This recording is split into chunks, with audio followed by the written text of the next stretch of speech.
श्री शिवाय नमस्तुभ्यम। हर हर महादेव। दोस्तों, आप सभी लोग जानते हैं कि 3 अगस्त 2025 यानी रविवार को पड़ रही है सावन महीने की 10वीं तिथि। और दोस्तों, ये वो तिथि है जो श्रावण महीने में पड़ने वाली सबसे बड़ी तिथि है, क्योंकि यह रविवार के दिन पड़ रही है और इसका बहुत ही बड़ा और विशेष महत्व होता है। और पूज्य गुरु जी ने कहा है, अगर कभी भी मौका लग जाए और श्रावण महीने की 10वीं तिथि रविवार को पड़ जाए तो आप लोगों को 11 गेहूं के दाने का उपाय तो अवश्य ही करना चाहिए। इन दोनों का संयोग बहुत ही कम आता है।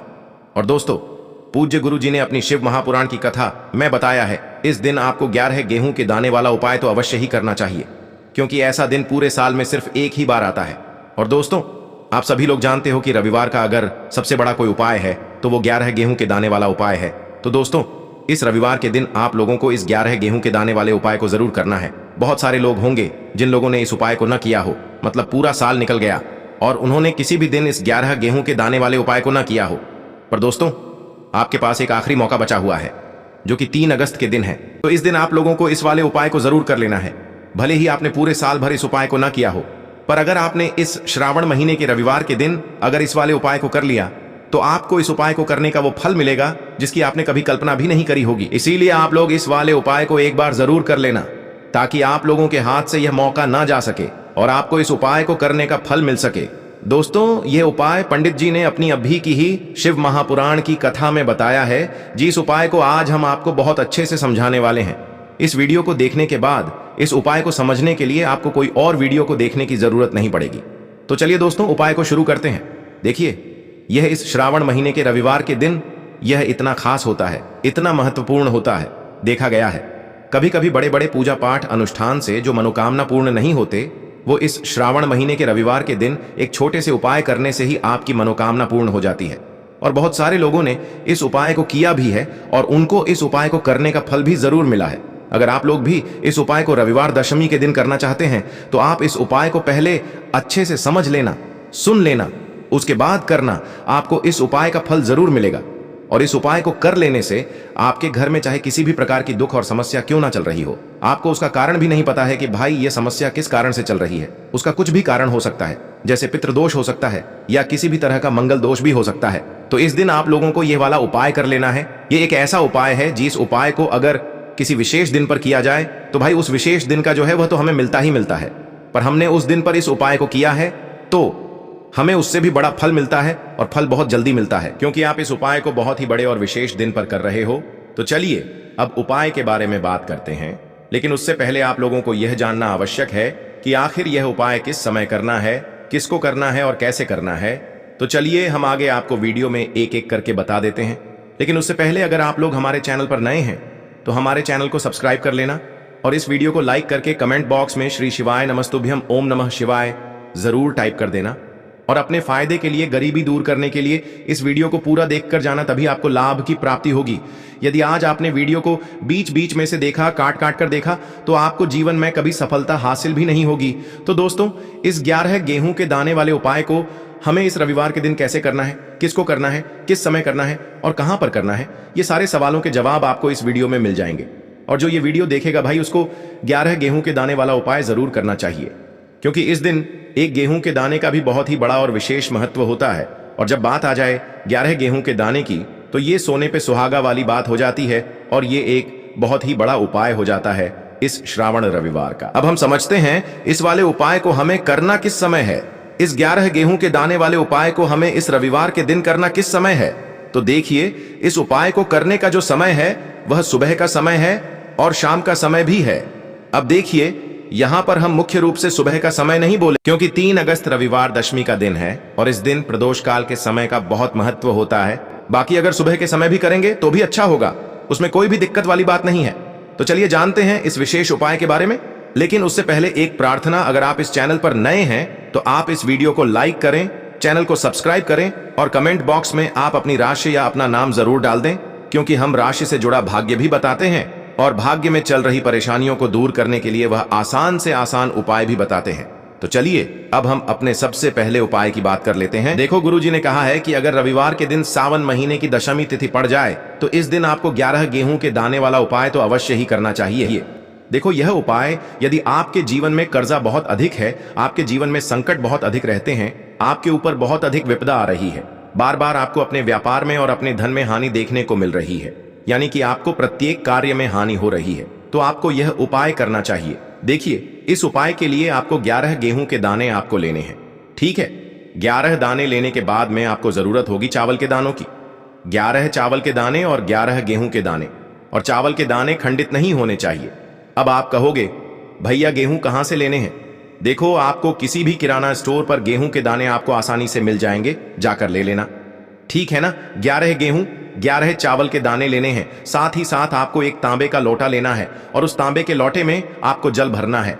जल आपका खुद के घर का होना चाहिए, मंदिर का नहीं होगा। अब आप ये सब सामग्री लेकर पहुंच जाओगे महादेव के शिवलिंग के पास में। शाम के टाइम पे प्रदोष काल में देखो, जब आप ये उपाय कर रहे हो तो अपना फेस रखना उत्तर दिशा, नॉर्थ डायरेक्शन की तरफ। अब यहां पर जो मैं आपको क्रम बताने जा रहा हूं ना, उस मेरे क्रम को बहुत ध्यान से सुनिए। महादेव को अगर कोई सबसे प्रिय है ना, तो उनकी सबसे छोटी पुत्री, जिनका नाम है माता अशोक सुंदरी।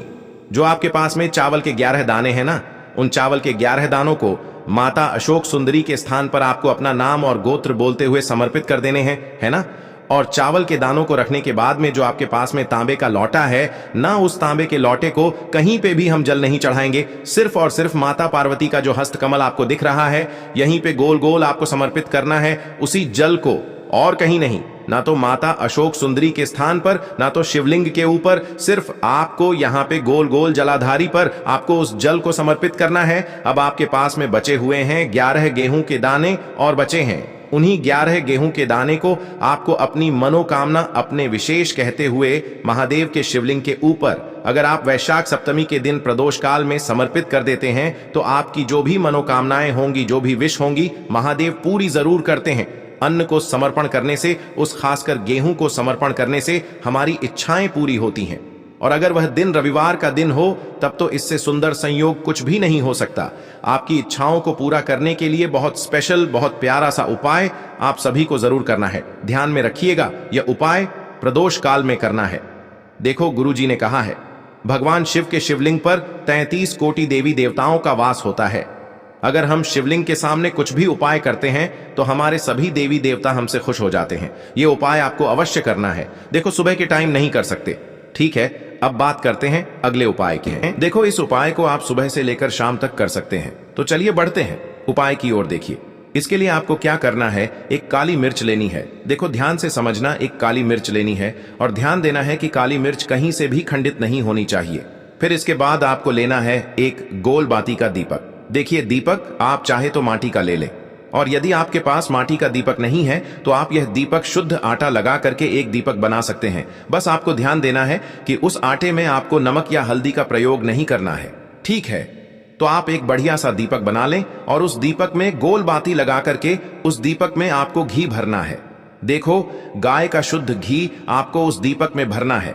अब क्या करना है, आपको इन दोनों चीजों को लेकर चले जाना है बेलपत्र के पेड़ के पास। देखो, गुरुजी ने अपनी अभी की शिव महापुराण कथा में भी बताया था, जो भी व्यक्ति प्रदोष काल में जो भी एक दीपक प्रज्वलित कर देता है, उसके घर पर धन की कमी नहीं हो सकती।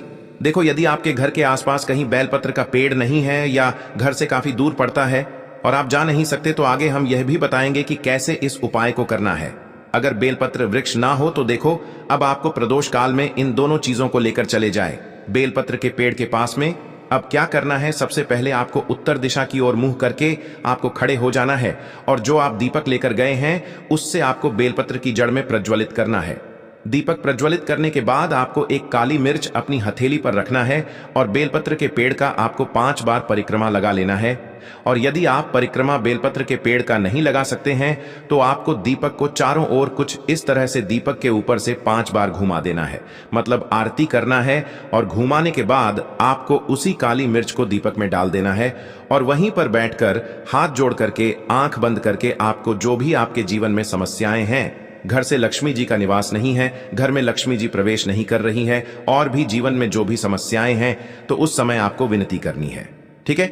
अब इसके बाद यदि आपके घर के आसपास कहीं बेलपत्री का पेड़ नहीं है तो आपको इन सब चीजों को लेकर चले जाना है शंकर जी के मंदिर में और शिव जी के मंदिर पहुंचकर आपको क्या करना है, आपको इसी एक दीपक को आपको शंकर जी के मंदिर की जो चौखट होती है ना, वहां पर आपको इस दीपक को जलाना है। और दीपक जलाते समय आपका मुख उत्तर दिशा की ओर होना चाहिए। दीपक जलाने के बाद आपको क्या करना है, एक काली मिर्च अपनी हथेली पर रखना है। और आपके जीवन में जो भी समस्याएं हैं, चाहे वह समस्या परिवार को लेकर हो या फिर धन को लेकर हो, वह अपनी वह समस्या बोलनी है। और बोलने के बाद आप उसी काली मिर्च को दीपक में डाल देना है और आपकी कामना पूर्ण हो जाए, घर में लक्ष्मी जी का निवास हो, ऐसी कामना आपको कर लेनी है। देखिए, शंकर जी की मंदिर की जो चौखट होती है ना, उसमें 33 कोटि देवी देवता निवास करते हैं। यदि आप वहां पर दीपक जलाते हैं तो इससे भगवान शिव तो प्रसन्न होते ही है, साथ ही आपको 33 कोटि देवी देवताओं का आशीर्वाद प्राप्त होता है। और वह सभी प्रसन्न होते हैं जिनकी आशीर्वाद से आपकी कामना 100% पूरी होती है। आप यह उपाय जरूर करिएगा, बहुत ही छोटा सा उपाय है, करके देखिएगा।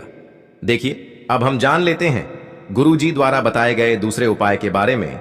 इस उपाय के लिए आपको मात्र 2 लौंग लेनी होगी, यानी कि आपको एक लौंग का जोड़ा लेना है। 2 फूल वाली आपको लौंग लेनी है। लौंग का जोड़ा कहीं से भी खंडित नहीं होना चाहिए, इस बात का ध्यान रखें। इसी के साथ में आपको लेना होगा लाल चंदन का पाउडर। देखिए, यदि आपके पास लाल चंदन की लकड़ी है तो उसे घिसकर भी आप चंदन के रूप में प्रयोग कर सकते हैं।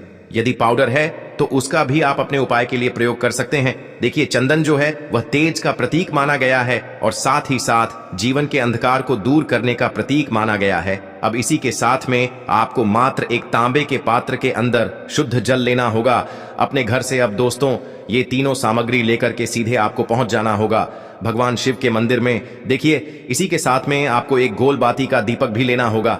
दीपक आप मिट्टी का भी ले सकते हैं, शुद्ध घाटा मढ़कर उसका भी तैयार कर सकते हैं।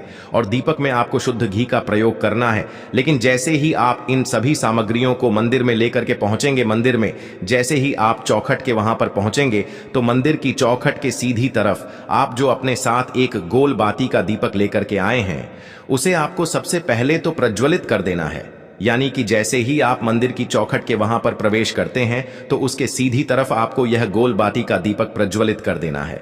अब देखिए, जैसे ही आप यह दीपक प्रज्वलित करेंगे तो आपकी जो भी मनोकामना है उससे आपको बोल देना है। आप इस दीपक को इस प्रकार से प्रज्वलित करने के बाद इन सभी सामग्रियों को आपको शिवलिंग के पास में लेकर पहुंच जाना है। अब देखिए दोस्तों, आपके पास जो एक तांबे के पात्र के अंदर शुद्ध जल है, उसमें से आपको केवल आधा लोटा जल ही भगवान शिव के शिवलिंग पर अर्पित करना है।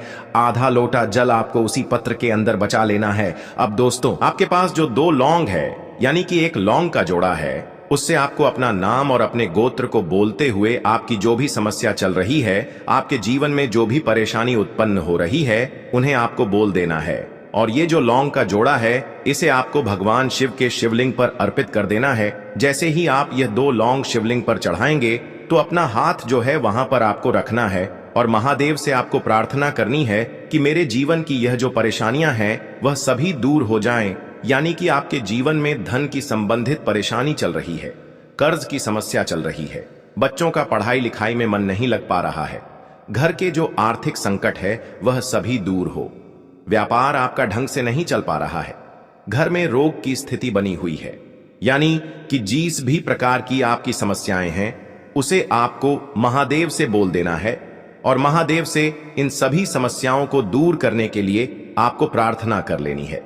अब देखिए दोस्तों, आपने जो 2 लौंग शिवलिंग पर समर्पित की थी उसे आपको वहां से उठा लेना है और इन दोनों लौंग को आपको शिवलिंग से उठा करके सीधे उससे जल के पात्र के अंदर डाल देना है। यानी कि आपने आधा लोटा जल और बचाया हुआ था, उसी के अंदर आपको यह 2 लौंग डाल देनी है। और साथ में आप जो लाल चंदन लेकर के आए थे, उस लाल चंदन को भी आपको उसी पात्र के अंदर डाल देना है। यानी कि आधा लोटा जल और बचा हुआ है तो उसी आधे लोटे जल के अंदर आपको यह लाल चंदन भी डाल देना है। अब देखिए, इस आधे लोटे जल में है जिसमें आपने 2 लौंग डाली है, लाल चंदन डाला है, उसे सीधे लेकर के आपको पहुंचना है बेलपत्र के वृक्ष के वहां पर। देखिए, बेलपत्र का वृक्ष यदि आपके घर पर है तो वहां पर आपको आ जाना है। आपके घर के आसपास कहीं भी है तो वहां पर आपको पहुंच जाना है। और उसके बाद आपका जो मुख है वह उत्तर दिशा की ओर होना चाहिए। और उसके बाद आपको अपना नाम और अपने गोत्र को बोलना है और पुनः अपने जो भी परेशानियां शिवलिंग के पास में बोली थी उन्हें आपको वापस से बेलपत्र के वहां पर भी बोल देनी है। और यह जो आधा लौटा जल और है, इससे आपको पूरा बेलपत्र के वृक्ष की जड़ में श्री शिवाय नमस्तुभ्य इस मंत्र का जाप करते हुए समर्पित कर देना है। तो बस इतना सा उपाय आपको करना है। जो भी आपकी परेशानी है, समस्या है, उससे महादेव निश्चित ही दूर करेंगे। अब दोस्तों, हम जान लेते हैं तीसरे चमत्कारी और विशेष उपाय के बारे में। देखिए, यह उपाय बहुत ही चमत्कारी है, क्योंकि इस उपाय से आपके जीवन में तेज की वृद्धि होगी, यानी कि जीवन से जितना भी अंधकार है वह सभी दूर होगा। तो इस उपाय के लिए आपको मात्र एक गुड़ का टुकड़ा लेना है। गुड़ का टुकड़ा आपके जीवन में तेज की वृद्धि करता है और साथ ही साथ आपके जीवन से जो अंधकार है उसे दूर करता है। इसी के साथ में आपको एक चावल दाना यानी कि अक्षत का दाना लेना है। यह चावल का दाना आपके जीवन में सुख शांति को लेकर के आता है।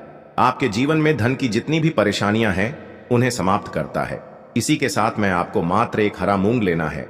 हरा मूंग जो है वह बुध ग्रह को प्रसन्न करता है। देखिए, हरे मूंग का उपाय करने से बुध ग्रह मजबूत होता है और बुध ग्रह के मजबूत होने से बुद्धि, ज्ञान और विवेक की प्राप्ति होती है। तो ये तीनों ही सामग्री आपको एक एक लेनी है, यानी कि एक गुड़ का टुकड़ा, एक चावल का दाना, एक हरा मूंग आपको लेना है। देखिए, हरा मूंग का दाना और चावल का जो दाना है वह आपको सबूत लेना है, खंडित नहीं होना चाहिए।